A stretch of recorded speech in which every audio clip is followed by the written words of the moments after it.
So now we're basically long from around 39.5, and we're short from around 41.5, essentially.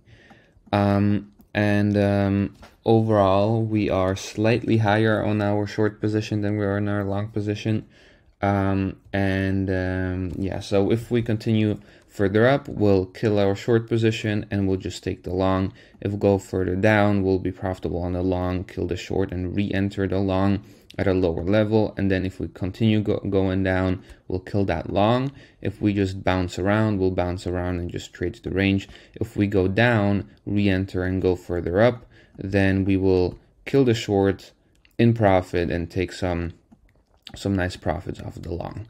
So that's the situation. It's just playing out one by one. If we go to a lower time frames here, then essentially we were trading this range. We were in a small range here, and then we broke out of that range right here, which was where the stochastic on the 15-minute topped out, and the price just kept going further up.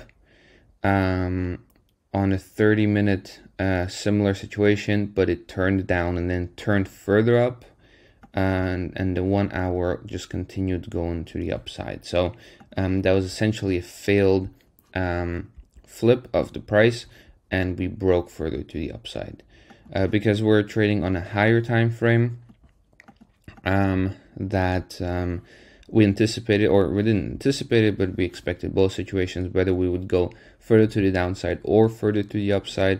We have a plan either way, and that really is the point, right? And when we look at the higher time frames here, we have our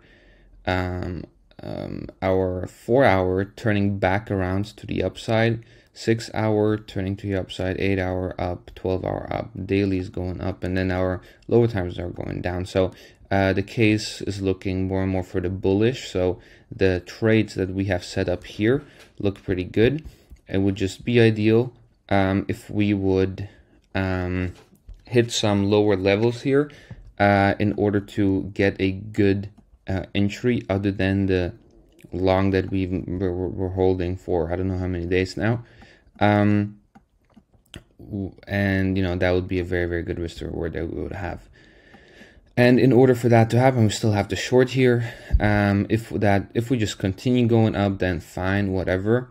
We could have been positioned better, but it's still okay. We'll just exit the short out and we'll just have our move here. And our mid time frames or our higher time frames support that. Our lower, our like mid higher time frames though, our 3 hour, 4 hour, 6 hour, they are pretty topped out. So there's still a possibility of a movement to the downside. That's why we're in that short too, right? And here's the point, that if you have these trades set up, either way, right, longs and shorts, if you are ranging, as long as you have a plan when you would exit them, so you either exit them in profit or you exit them at a loss while you have an opposite trade in profit, right? So as you do that, as long it can get very chaotic very quickly. So you need to do it with a very good plan, because if you don't, then you might just get, like, the worst that can happen is get stopped out on both hedge positions, right? Which I've seen happened to me too plenty of times. But that's why we need to be careful and play out all those scenarios and the possibilities of those happening.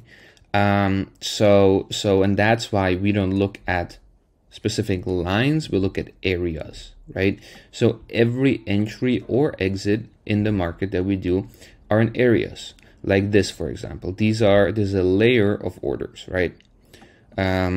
Which is not a layer of orders I have on my exchange, but this would be an example of a layer of orders, right? So wherever we hit the price in somewhere here, we're going to fill that amount at that price, which would be better as if we just filled one order lower, or if and it would also be better if we wouldn't fill an order that's too high.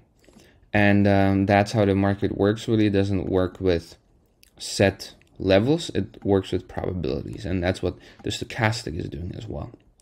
And I've been talking to someone yesterday about the strategies and the stochastics, and really what what makes the profitability of the stochastic strategy that good. And really what it is being able to look at multiple time frames at the same time, and then building a case in the market, or an overall bias in the market, depending on where the stochastics are going and how they're looking and how they're blending together, right? How they're going to work together, how they're aligned, and how they're contradicting each other. And that takes some, there is a learning curve in order to master it the right way. And that's why, you know, in courses or when I teach someone, we just go over it many times over.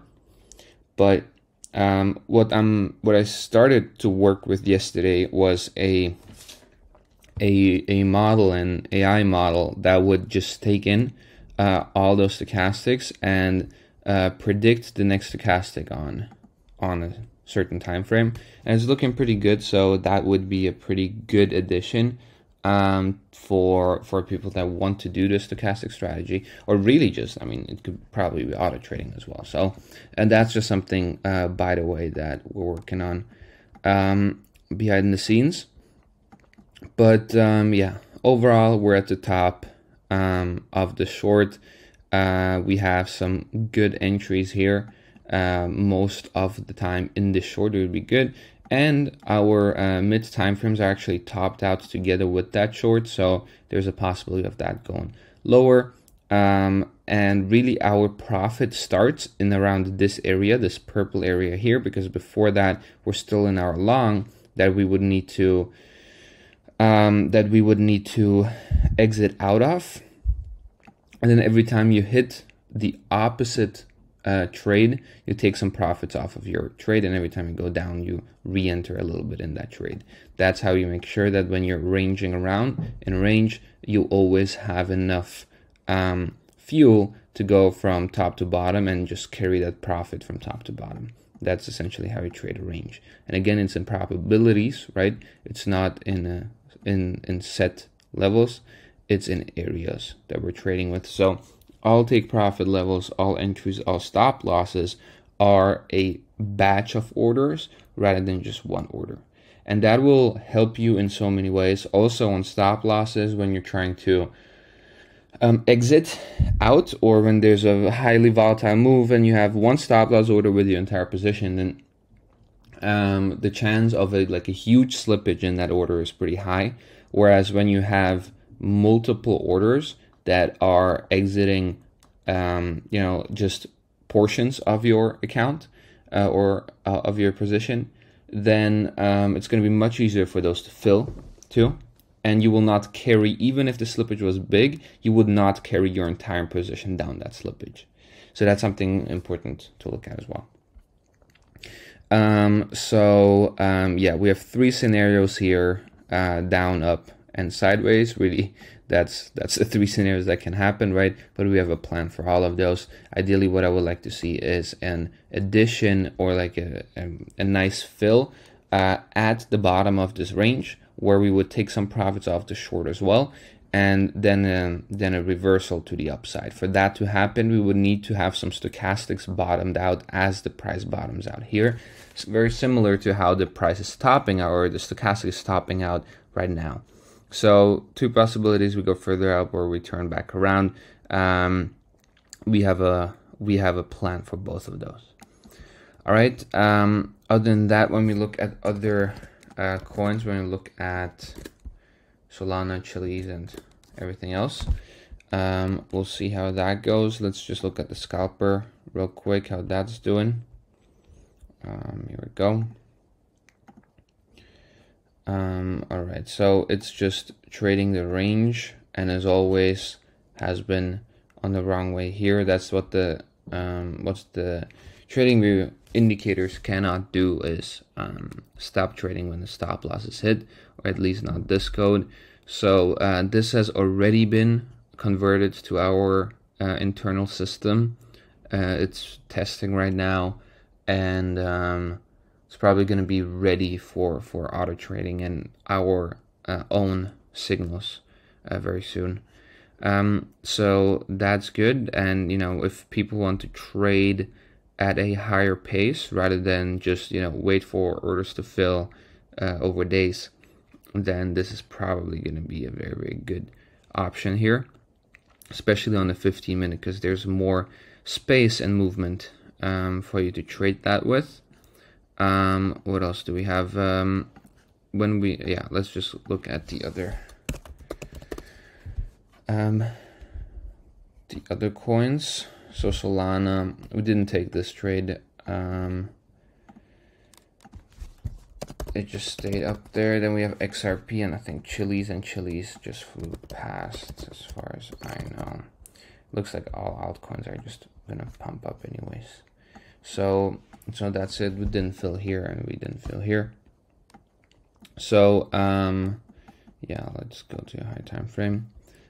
These ones go further to the upside, breaking out of the range that was established further up, and our stochastics are higher up. And this means that, so like when the stochastics are topping out fully, you got to be aware of a couple things. First of all, let me just clean this up a little bit. But first of all, we need to understand how the stochastics work, right? So they tell you how far you go from the average on, and the best they work is in ranges. When you break out of a range and the stochastics topped out and you just have a huge move up, the stochastic has nowhere else to go. So it's just going to get stuck at the top. Maybe I'll find an example here. It's going to get stuck at the top and just keep going up and down at the top, which would, in theory, trigger short signals, which would not be right, because you would just be shorting into a big long move. So we need to understand that that's something important. So whenever there's a big move to the upside and our lower level stochastics are topped out and caught in that top, then they're invalidated.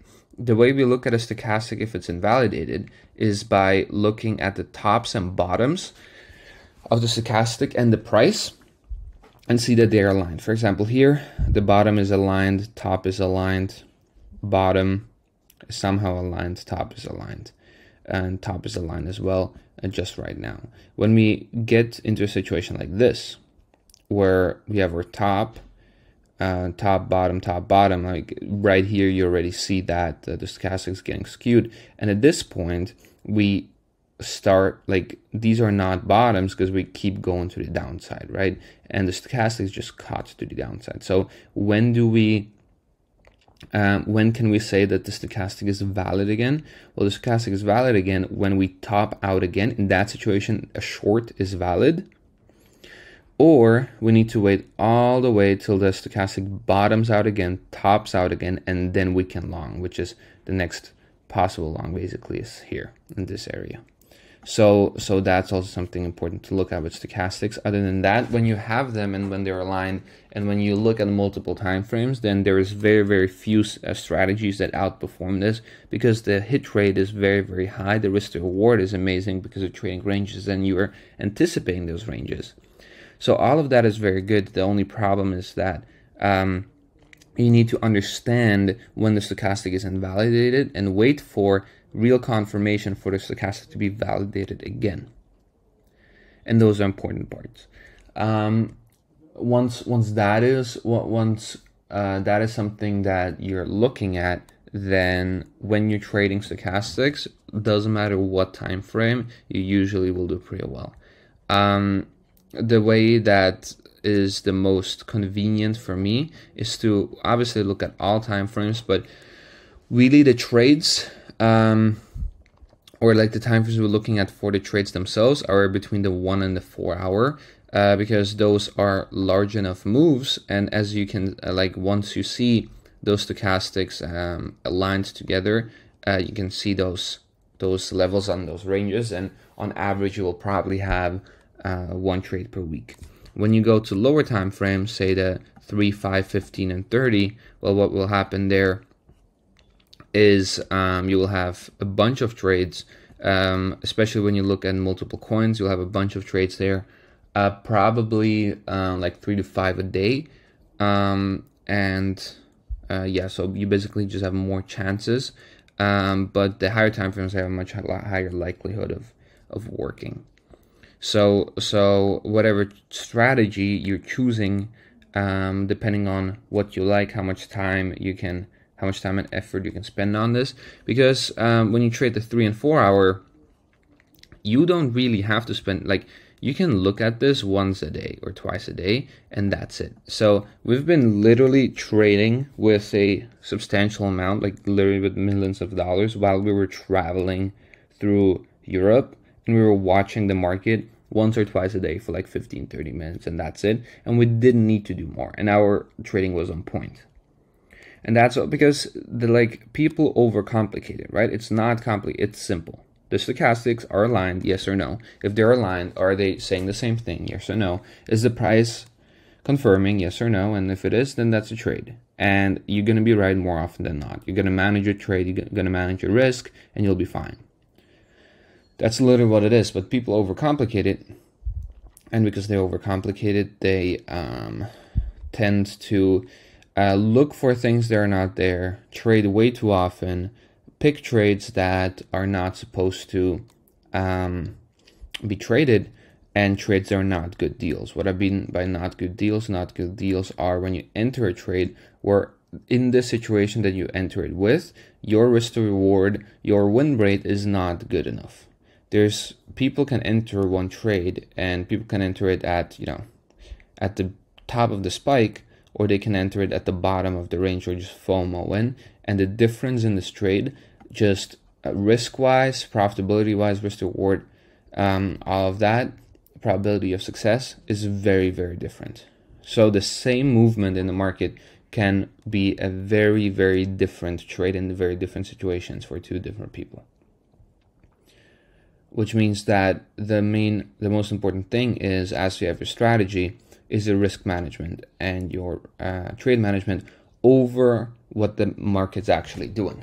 Because any movement there is, you can find a way of profiting off the market. What you cannot do is profit off the market if you don't know how to manage your trades. So that is important, and this really what this is a build on top of that.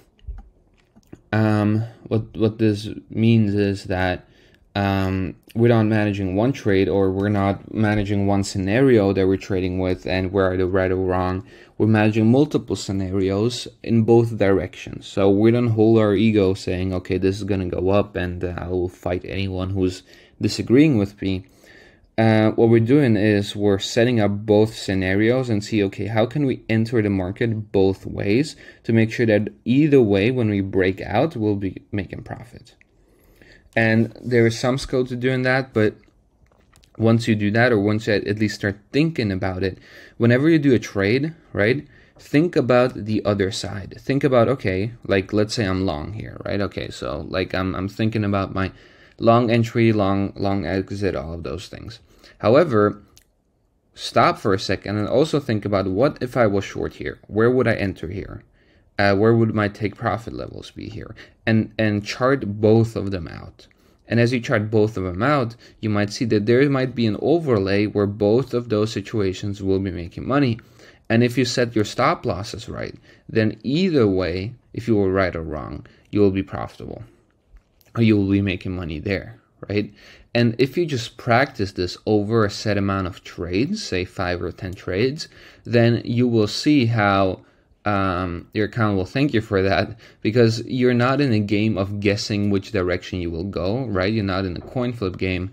What you're doing is you're in the game of understanding how the market works, meaning we have ranges and we have breakouts, and you're betting on that. You're betting on the fact that we're in a range and that we will break out. The direction we will break out does not really matter. So that is important, and there's many ways of doing that. My favorite way, there's this one guy, young guy, probably similar age than me, actually. He's doing algorithms for a firm on Wall Street, and he's a friend of one of our investors in New York, so that's how we know him. And he's trading it a very similar way, which is we have a range, right? But whereas I'm saying I'm going to long here and short here, so I'm going to long at the bottom and short at the top. And when you do that at least once, you get hedged, and you will have a set profit no matter what. And then whichever side you break out of, you will close the one trade and just ride the other trade. What he's doing is kind of the opposite, which is that when you have a range, he has above that range, he has a, like here, he would have a long entry, and here he would have a short entry. And his strategy is that once you break out of that range, you will continue that move to the next level. So he calculates this trade based on the likelihood of hitting the next level, based on a bunch of indicators, and his entry only happens once the breakout happens, right? Which is a bit different from us because we're trading the range itself. Because in case we're just going to go up and down in this range all the time, well, so be it. That's all right with us, right? That's not a problem. But what we need to do is we need to make sure that we're set, or that we have an entry in both directions, whereas him, he can trade this without any entry, without any position, and then whenever we break out of any direction, he will then enter, right? So those two different strategies, and really it's just what works best for you. This is the one thing that I teach because that's something that I like myself as well. So yeah. One sec. Where was I? Right. So yeah, depending on the, I mean, there's many strategies to do that, but the point is to switch your mindset from thinking, I am biased towards one direction, and it has to happen, and when it doesn't happen, then I'm gonna fight someone who's opposite on my side. But the truth is that you're gonna be right and you're gonna be wrong which way it's gonna go, and it does not really matter. What matters is how the market moves, right? So when you know that the market's either ranging or breaking out the other ranges or trending, right? Then based on that, assuming that you're by identifying the market environment, saying, okay, we're in a ranging market, we're in a trending market. Based on that, you can just bet on that fact that, okay, we're in a ranging market and the ranging market behaves this way. So we're gonna, that's what we're gonna trade essentially. And this is a situation like that. So whenever we're in a range, we can add in our longs at the bottom, adding our shorts at the top, be hedged in that trade while profiting, taking profits and reloading a position of a portion of our position. And then once we break out, we kill one side, and then we know whichever way we break out, right? Because there's people that are bearish here, there's people that are bullish here, right? But what most of us agree on, what basically everyone agrees on, is that the price is going to break to either side, right? To one side, whatever the side is. So why don't we profit off of that fact? So we just need to make sure that the position here, like I know someone that tried hedging, but they would always somehow manage to hedge the opposite way, meaning they would short at the bottom, long at the top, and the result of that is that you're usually locked in a loss, which is kind of the exact opposite of what you're trying to do. So as you do it on the opposite side, long at the bottom, short at the top, then you will have a locked in hedge. So yeah, that's basically the overall situation. And also we have different ranges. So when you look at the 4 hour, you can see the range on that 4 hour between the bottom and 39 and 45, 46. Right? Whereas when we have a smaller range, say on the 15 minute, you're ranging between 40 and 39.5 or 39.6, right? So depending on the time frame that you're trading, you have different ranges, you have different sizes within those ranges. Whereas when we are on the 4 hour, we don't even care about that small 15-minute range here. It's literally just consolidation. Whereas when you're trading the stochastic on a lower time frame, then there's probably like 3 or 4 trades in here if you're just trading the range here. So rather than looking at one direction, at least think about both directions, even if there's a 99% chance in your head, right? In your opinion, even if there's a 99% chance that the price will go the way you think it will go to, think about the opposite side. Think about if the price were to go on the opposite side, where would it go? How would it look like? And have a plan towards that side. The most conservative way of doing that is to hedge yourself in a range, and then essentially just wherever you break out of that range. So here's the thing, right? If you have a long, like if we break up to the upside, then your entry was at 39K, right? If we break up to the downside, then your entry was at 41K. So either way, you would have a good entry in that trade, right?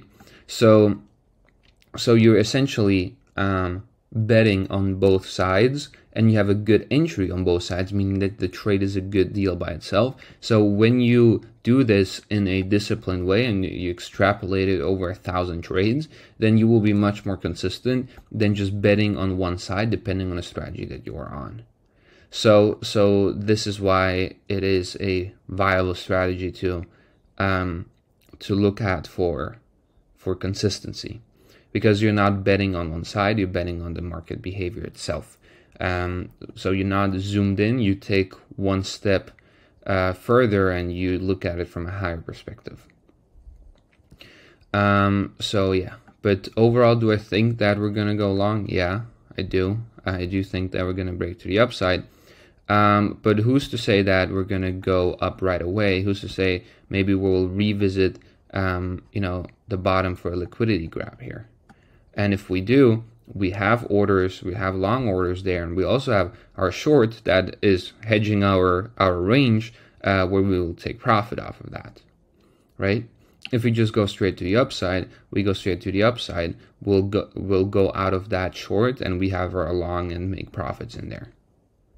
So we're set on both sides, right? So rather than just thinking, okay, we're gonna go long and that's it, whoever thinks short, then that's wrong. I mean, sure, long is more likely, but we're planning on both scenarios. And even if we go to a lower level and then long again, we will have a better entry and we'll make profits on the way there. Right? So essentially the point is to put your exposure onto both sides, so you can get that good entry without the risk associated with it. And then once we have a confirmation of that move, you will switch to the outside, you will unhedge yourself while still having that good entry. So if you didn't do that, so okay, let's just assume.